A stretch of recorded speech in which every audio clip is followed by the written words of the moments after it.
Salut, bienvenue dans ce nouvel épisode. Aujourd'hui, on va parler de la tourbe et de son interdiction en France et ailleurs. Alors, on ne parle pas de terreau de jardinerie, hein. C'est pas le terreau en lui-même qui va être interdit, mais c'est l'un de ses composants, l'un de ses composés qui est une matière organique qu'on appelle la tourbe, qui est issue des tourbières. Et voilà, c'est la matière qui sert à retenir l'eau. Ça fait un peu effet éponge, parce qu'en fait, c'est une matière qui est issue de différentes mousses qu'on appelle les sphègnes. Et ces mousses, elles ont une grande capacité à retenir l'eau. Et les tourbières, ces milieux naturels, voilà, ils sont là aussi pour... ils ont une grande capacité à retenir l'eau. Et donc voilà, on va comprendre pourquoi c'est positif pour le climat et aussi pour ces milieux fragiles que sont les tourbières. On va voir ce qui est positif par rapport à cette interdiction. Donc reste bien jusqu'à la fin, on va parler des alternatives qui sont déjà disponibles à la tourbe, et on va aussi voir si toi dans ton jardin tu peux pas diminuer tes besoins en terreau de jardinerie pour aussi accompagner cette transition. Bref, on va parler un petit peu de la tourbe, des problèmes que pose l'extraction de cette tourbe. Et donc la tourbe vient de la décomposition de la sphègne, une sorte de mousse qui pousse dans les milieux, ce qu'on appelle les tourbières. Donc finalement, ce qu'il faut comprendre dans les tourbières, c'est qu'on a différentes couches de matière organique qui vont composer les tourbières. Donc tout en haut, à la surface du sol, la couche qu'on voit dans les tourbières, c'est la sphègne. Donc comme je disais, c'est une mousse, et cette mousse, elle est reconnue pour avoir une grande capacité à retenir l'eau. Ensuite, en dessous de cette mousse, t'as la tourbe blonde. En fait, la tourbe blonde, c'est tout simplement de la sphègne qui commence à être décomposée et en plein de petits morceaux par la vie du sol, et qui se transforme en tourbe blonde. C'est une matière qui ressemble un peu à de la terre finalement. Et voilà. Alors, contrairement à ce qui se passe dans la forêt, même si le processus est un peu pareil, tu vois, dans la forêt, on a la matière organique qui est à la surface, avec les feuilles mortes. Ensuite on a l'humus, et il y a toute une décomposition qui se fait. Plus tu vas profond, plus la matière organique est décomposée. Et ça se passe pareil dans les tourbières, mais sauf que dans les tourbières, c'est pas des micro-organismes, c'est pas des petites bébêtes qui ont besoin d'air, donc on appelle ça les micro-organismes aérobiques, mais on est vraiment sur des petites bébêtes qui vivent sans air, justement, parce que vu que c'est un milieu qui est saturé en eau, voilà, on a une vie dans les tourbières. C'est une faune, c'est des micro-organismes qui sont complètement différents de la forêt, mais le processus est le même, quoi. Il y a une décomposition, et voilà. Donc, comme je disais, en surface, on a la sphègne. En dessous, avec la matière organique qui s'est décomposée, on a de la tourbe blonde. Et en dessous de la tourbe blonde, là on est vraiment sur une décomposition encore plus poussée. Là on est sur de la tourbe brune. Voilà, c'est parce qu'il y a deux tourbes différentes, mais finalement c'est ces deux tourbes qu'on utilise dans nos terreaux. À savoir que la décomposition, elle est extrêmement longue. Ça peut prendre plusieurs millions d'années pour avoir quelques centimètres de tourbe. J'ai pas les chiffres exacts, mais c'est vraiment, ça a rien à voir avec ce qui se passe en forêt. Là, c'est déjà assez lent en forêt pour créer de la terre, mais dans les tourbières, c'est encore plus long. Donc c'est vraiment fragile, et il faut les conserver, parce qu'après, on est toujours dans cette logique de pour nous, c'est facile d'aller extraire la tourbe, ça prend pas beaucoup de temps. Mais en fait, pour que la nature puisse se régénérer et créer de nouveau de la tourbe, en fait, on sera plus là, quoi, pour le voir. Donc, on est vraiment sur un processus qui est lent, et c'est vraiment, voilà, une énergie, comme on dit, fossile, quoi. Elle est pratiquement non renouvelable, quoi. Et donc voilà. Puis en dessous de toute cette tourbe, si j'ai bien compris dans mes recherches, en gros, au final, ça fait du charbon, en fait, finalement. La tourbe, quand elle est vraiment bien décomposée depuis des millions et millions d'années, en fait, c'est ça qui a fait le charbon. Je crois même qu'au final, le pétrole est aussi issu de tout ça. Tout ça, c'est à vérifier. Mais voilà, ce qu'il faut comprendre, c'est qu'on est vraiment sur quelque chose de très long à se régénérer, et non renouvelable. Autre chose aussi, c'est que les tourbières, par rapport au climat, il faut savoir qu'elles séquestrent un tiers du carbone, alors qu'elle représente que 3% de la surface terrestre.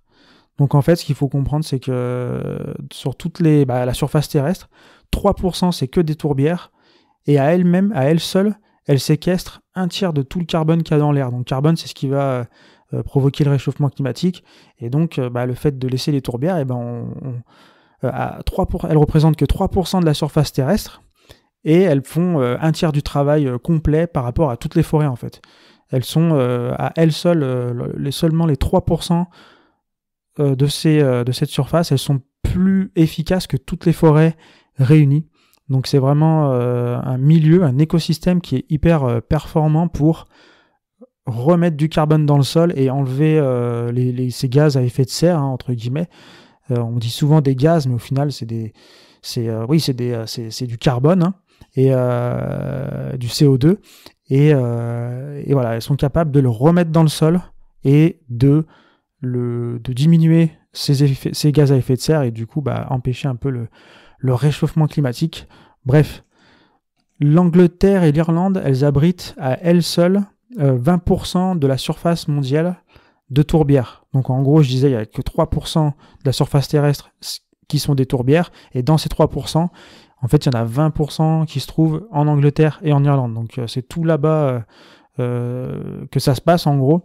Et je crois que là-bas, c'est déjà interdit, ou je crois qu'il y a une interdiction qui va être en 2026. J'ai pas vraiment eu toutes les infos. D'ailleurs, si toi tu as les infos par rapport à l'interdiction de l'exploitation des tourbières là-bas, n'hésite pas à le mettre en commentaire sur YouTube.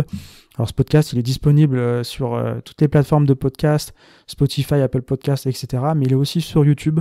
Et c'est plus facile, si tu as des commentaires à laisser, de venir sur YouTube et laisser le commentaire, parce que je crois que, je suis pas sûr, mais je te laisserai voir. Je crois que sur Spotify et les autres plateformes, on peut pas laisser de commentaires. Et voilà, je te laisse aller voir. Et en gros, si tu sais ça, moi, ça m'intéresse. Mais bon. Par contre, au sujet de la loi en France, il y a effectivement, donc, comme je disais, un projet de loi. C'est le projet, si ça t'intéresse, c'est le projet de loi numéro 3291, article 2, qui est passé à l'Assemblée nationale. Et en fait, c'est un projet de loi qui interdit donc l'extraction de tourbe en France dès le 1er janvier 2022, et qui interdit l'importation de tourbes étrangères, dans l'année 2022. En fait, là, aujourd'hui, on n'a pas le droit d'extraire de la tourbe en France, et on n'a pas non plus le droit d'importer de la tourbe étrangère en France. Donc là, à l'heure où je tourne ce podcast, on est fin 2024, et la loi, elle n'est pas totalement respectée, parce que quand même, on a, par exemple, dans le Cotentin, il reste la plus grande carrière de tourbe en France.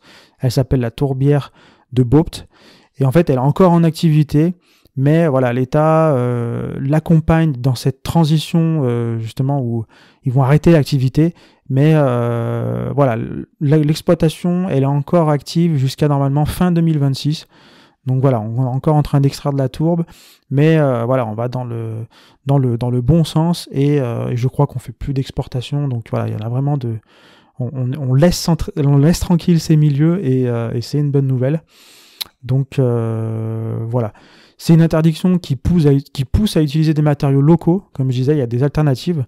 Et alors locaux entre guillemets, mais au moins renouvelables. Et en fait, on peut utiliser de la fibre de coco, on peut utiliser du compost, on peut utiliser de la fibre de bois.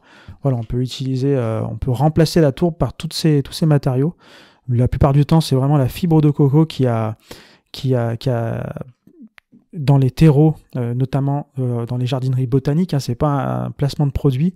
D'ailleurs, on va parler justement un peu de botanique, là, de l'enseigne botanique de jardinerie.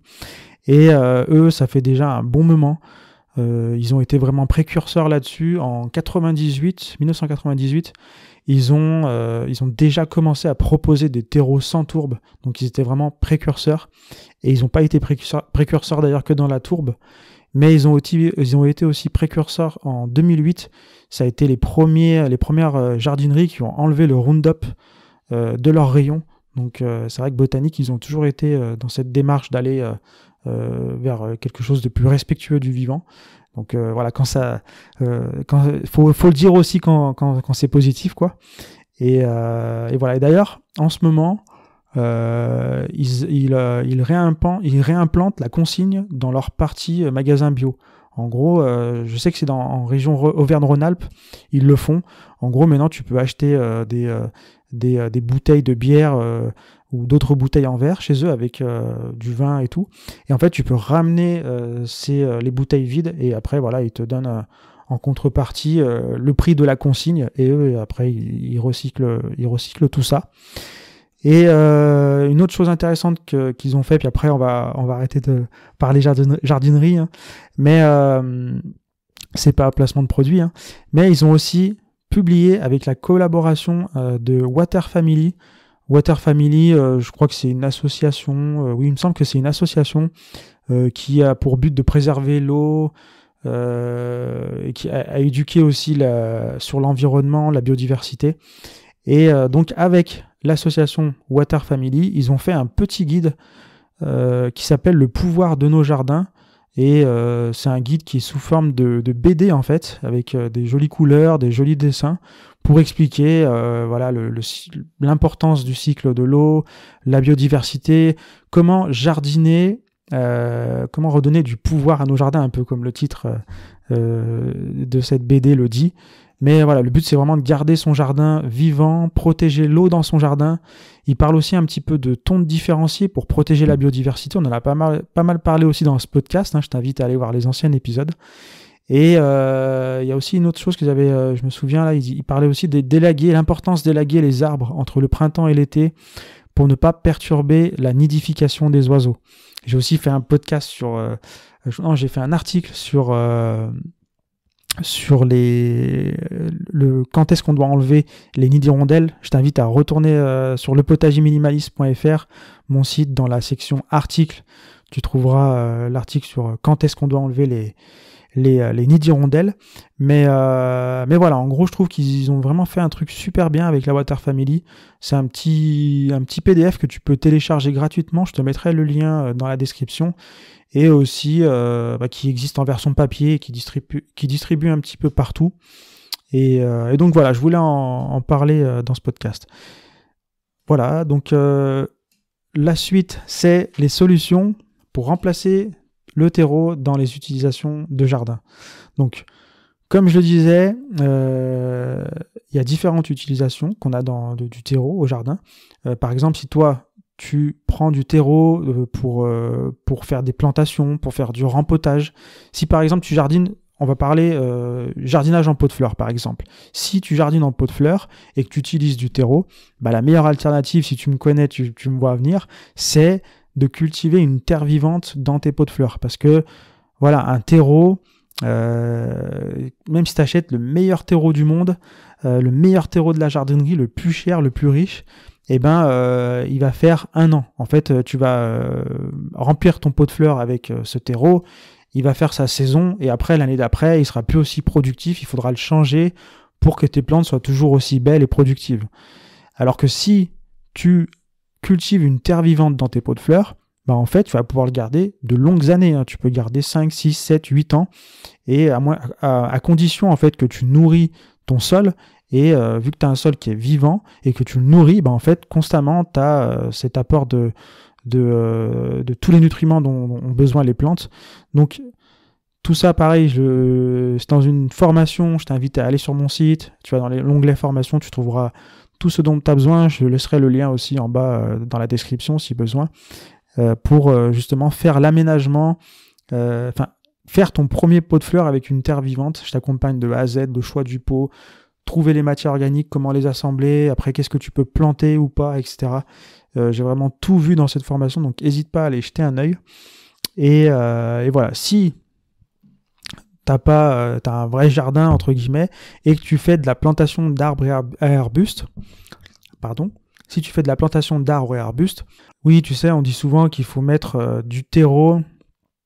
Quand on plante des arbres et des arbustes, c'est bien d'acheter un sac de terreau, et puis pour le mettre, ça va alléger la terre. Et souvent aussi, moi, ce que j'aime bien faire, c'est quand j'ai justement du compost ou du vieux terreau, c'est faire une sorte, si par exemple tu as une motte d'arbre, tu as ton arbre, il est en motte, et en fait les racines sont un petit peu à nu, ce qui est bien, c'est de faire comme un peu un pralinage, si tu connais, tu sais, un pralinage, c'est quand tu plantes un arbre ou un arbuste en racines nues. En fait, tu vas prendre un gros seau, mettre de l'eau à l'intérieur avec un peu de terreau, de compost, de terre, tout ce que tu as sur la main, et tu vas faire une sorte de bouillasse, et tu vas tremper tes racines, et comme ça va créer comme une protection autour des racines, comme un pansement, et ça va colmater, ça va coller, et comme ça va favoriser l'enracinement, pour pas que quand tu plantes ton arbre ou ton arbuste, pour pas que les racines soient au contact de l'air, enfin au minimum au contact de l'air, pour que tout de suite elles soient au contact de l'humidité, de la terre, et qu'elles puissent commencer déjà à s'enraciner, etc., à développer son système racinaire. Donc souvent on dit oui, il faut acheter du terreau, tout ça. T'es pas obligé, tu peux remplacer, comme je disais, tu peux y remplacer par un vieux terreau, tu peux y remplacer par du compost, tout simplement, ou voilà, au final t'es pas vraiment obligé de le faire, mais voilà. Le truc, c'est pas d'aller acheter spécialement un sac de terreau, ça sert pas. On peut éviter ça, quoi. Ensuite, souvent aussi, quand on parle d'utilisation de terreau, quand on a un sol pauvre, par exemple, tu as un sol, je sais pas, sableux, caillouteux, vraiment sec, voilà, un sol pauvre, et ben souvent on dit ouais, il faut apporter du terreau, il faut apporter de la matière organique. Voilà, t'es pas obligé d'aller acheter du terreau uniquement pour enrichir ton sol. Il y a plein d'autres techniques pour enrichir sa terre sans produire de matière, sans acheter de terreau, je veux dire. D'ailleurs, il y a un podcast qui s'appelle Enrichir sa terre sans produire de matière organique que j'ai fait il y a quelques mois. Je t'invite à aller taper ça sur Google. Tu marques le potager minimaliste, enrichir sa terre sans produire de matière organique, et tu devrais retrouver mon article qui est aussi sous forme de podcast. D'ailleurs, tous les podcasts que je sors, sache qu'ils sont aussi en article si tu préfères lire. Des fois, on préfère lire, ça va plus vite. Donc, si tu préfères lire, sache que tous mes podcasts, ils sont retranscrits en article sur mon site, Le Potager Minimaliste. Donc, n'hésite pas à aller jeter un œil.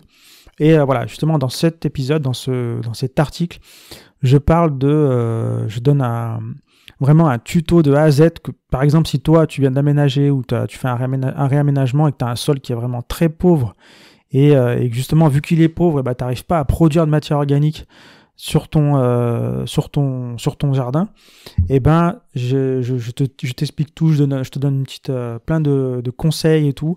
Donc je t'invite à aller voir, et du coup ça te permettra de donner un petit coup de boost en matière organique. Comment trouver de la matière organique, voilà, on voit tout. Et le but c'est de commencer rapidement à nourrir ton sol, vu que c'est un sol pauvre, commencer à le nourrir, et petit à petit, au fur et à mesure des années, ça deviendra autonome. Le but c'est aussi d'être capable de produire soi-même sa matière organique, pas toujours faire venir de la matière organique de l'extérieur, mais c'est vrai que des fois au début, on en a besoin. Donc n'hésite pas à aller checker ce petit article, ces petits épisodes, il y a tout plein d'astuces, et comme ça va te donner un petit coup de boost à ton jardin. Ensuite, l'autre utilisation du terreau qu'on connaît tous, d'ailleurs c'est bientôt la période, là on est fin de l'année, bientôt le mois de janvier, donc là on fait un tri un peu dans les graines, et on a besoin donc de faire ses semis, et donc on a besoin de terreau pour ces graines, pour les faire germer, pour les faire pousser en pot, à l'abri du froid, et les sortir une fois les 5 glaces passées. Donc encore un petit coup de pub entre guillemets pour Botanique. Moi j'ai toujours acheté mon terreau là-bas, parce qu'ils font pas mal de terreau sans tourbe, avec de la fibre de coco, même si je sais que la fibre de coco c'est pas non plus la meilleure solution, mais au moins c'est quand même une solution qui est moins néfaste pour l'environnement. Et donc voilà. En vrai, c'est difficile aussi j'ai essayé de faire mon propre terreau. Hein. À la base, en fait, j'ai acheté du terreau universel, parce qu'en fait, en jardinerie, tu as terreau universel et tu as aussi du terreau spécial semis qui est un peu plus enrichi, un peu plus complexe. Et moi, j'ai souvent, au début, je faisais un mélange en fait avec du terreau universel, enfin du terreau de base, quoi, qui est assez grossier. Parce qu'en fait, pour les semis, on va utiliser du terreau qui est plutôt fin, Ce sera plus simple, quoi. Et moi, j'achetais vraiment du terreau grossier, quoi. Et je le mélangeais avec un peu de sable, avec un peu de compost. Mais c'est vrai que c'est vraiment difficile d'avoir les mêmes résultats en termes de pousses de plantes avec ces semis. Quand on utilise du terreau spécial semis, on a vraiment des résultats qui sont vraiment plus satisfaisants. Et c'est vrai que c'est quand même important quand on fait des semis d'avoir un terreau de qualité. Donc ce que tu peux faire, c'est commencer justement par déjà regarder les étiquettes dans les magasins. C'est un peu comme quand on va acheter à manger et qu'on essaie de faire gaffe à ce qu'on mange. On regarde les étiquettes, quels sont les matériaux, quels sont les aliments utilisés, et s'il n'y a pas justement de produits chimiques, etc. Bah pour le terreau, c'est pareil, il faut essayer de développer ce réflexe, de regarder derrière. Est-ce qu'ils utilisent de la tourbe ou pas? Qu'est-ce qu'ils utilisent? Qu'est-ce qu'il y a dans mon terreau? Et c'est important, je trouve, de sensibiliser aussi là-dessus. Donc, n'hésite pas à aller jeter un œil et tu verras que chez Botanique, ils sont plutôt pas mal là-dessus. Et donc voilà, tu peux commencer avec du terreau spécial semis et après, avec le temps, tu pourras peut-être quand tu feras ton propre compost, si tu peux aussi trouver du sable de rivière, tu pourras faire tes propres mélanges. Mais c'est vrai qu'au début, c'est un peu plus simple de commencer directement avec un terreau adapté. Voilà. Et dernier cas, c'est si tu utilises des plantes carnivores. Donc en gros, je ne sais pas encore quelles sont les alternatives, si ça va être de la fibre de coco ou du bois. Parce qu'en fait, les plantes carnivores, ce qu'on a besoin, donc c'est vraiment de la tourbe. Pour cultiver des plantes carnivores, tu es obligé d'avoir un pot ou dans le trou de plantation, il faut mettre vraiment 100% de tourbe. Donc voilà, il y a des alternatives comme la fibre de coco, comme je disais. Il y a aussi le bois, la fibre de bois. Mais apparemment, il y aurait une solution qui serait justement d'utiliser de la sphaigne. J'en parlais en début d'épisode. La sphaigne, c'est ce qui va se retrouver à la surface. C'est la mousse qu'on retrouve à la surface des tourbières. C'est la sphaigne, en se décomposant, elle fait la tourbe. Donc c'est la même chose, mais sauf que c'est pas le même degré de décomposition. Mais c'est même la matière vivante, entre guillemets, la matière à la surface. La sphaigne, elle se décompose, elle se transforme en tourbe. Et donc voilà, apparemment, ça serait une sorte de... Tu vois, la sphaigne, juste avant qu'elle passe au stade de tourbe, en fait. C'est de la sphaigne qui commence à être en profondeur, qui commence à être morte, mais qui n'est pas encore décomposée par les micro-organismes. Mais voilà, ce serait cette sphaigne-là qu'on utiliserait. Donc il y a peut-être une alternative justement à la tourbe en se dirigeant vers entre guillemets l'exploitation des tourbières en utilisant la sphaigne. Du coup, ça ralentirait quand même, tu vois, la création de tourbe dans la tourbière. Voilà, donc après, je sais pas vraiment jusqu'où on va aller. Je sais que déjà, on va plus, avec la loi, on va plus aller exploiter les tourbières, mais on va quand même encore être là, je pense, pour utiliser la tourbe, et on va quand même perturber un peu l'écosystème, mais au moins, on va pas le détruire complètement. Donc voilà, c'est quand même quelque chose à suivre, et d'où l'importance d'aller aussi regarder derrière les étiquettes des sacs de terreau en jardinerie, et voilà. Bref, j'espère que tout ça t'a donné plein d'infos. N'hésite pas à le signaler avec un pouce, abonne-toi, active la cloche, fais tout le truc nécessaire pour soutenir le podcast. Ça fait toujours plaisir d'avoir un petit retour pour un commentaire, un petit j'aime, ça fait toujours plaisir. Ça motive, au moins on voit que ça sert à quelque chose. Voilà, si tu habites en ville, je te mets le petit lien, comme je te disais, et que si tu veux faire des pots de fleurs avec une terre vivante, je te mets le lien en description. Et si tu as des solutions autres que pour te passer du terreau, dis-nous pareil en commentaire. Si tu as des solutions, ça pourra aider comme ça les autres à trouver des alternatives au terreau. Et surtout, n'hésite pas à partager ce podcast pour passer le message. Et voilà, sur ce, je te souhaite une bonne fin de journée et on se retrouve dans un prochain épisode. Salut!